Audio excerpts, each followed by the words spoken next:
Governor, in 2012, you said that your father and Ronald Reagan would have a hard time in today's Republican Party based on their records of trying to find accommodation and finding some degree of common ground. Do you still feel that way? I think that the dysfunction in Washington is really dangerous. That's what I think. And we need a proven leader that has a record of solving problems. Someone who doesn't cut and run. Someone who could be a commander-in-chief to unite our country around common purposes. Someone who doesn't disparage people. Someone that doesn't brag, for example, that he's been bankrupt 4 times and it was great because he could use the legal system. Let me respond. That's another lie. I never went bankrupt. Hold on, Mr. Trump. It's another lie. But hold on. No, but it's a lie. This Of guy, his he doesn't know what campaign. he's talking about. We need someone with a Just a proven lie. record to be able to forge consensus to solve problems. And right now, both Republicans and Democrats in Washington don't get it. People are struggling. 63% of Americans can't make a $500 car payment. Most Americans are living paycheck to paycheck. And we need someone who has a proven record of growing the economy, reforming the things that are broken, and I'm that person. Okay, Mr. Trump, your response. Let me just tell you.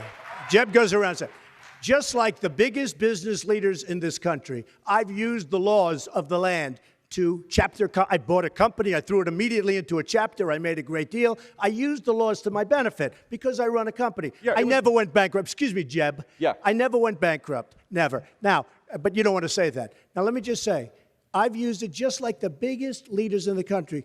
Let me just tell you something.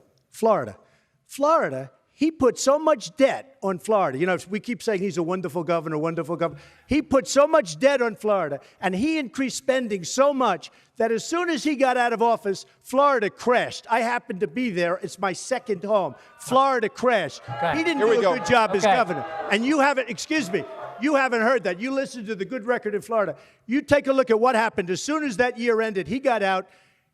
Florida crashed. Too much debt. He loaded it up with debt. And his spending went through the roof. Mr. Trump, please, By the way, the bells are ringing, this was sir. not a good governor. Here's the record. Here's the record. We led the nation in job growth 7 out of 8 years. When I left, there was $9 billion of reserves, 35% of general revenue. No state came Take a look close at to your that. numbers. During my time, we were one of 2 states to go to AAA bond rating. We didn't go bankrupt like Trump did and call it success when people are laid off, when vendors don't get paid. That's not success.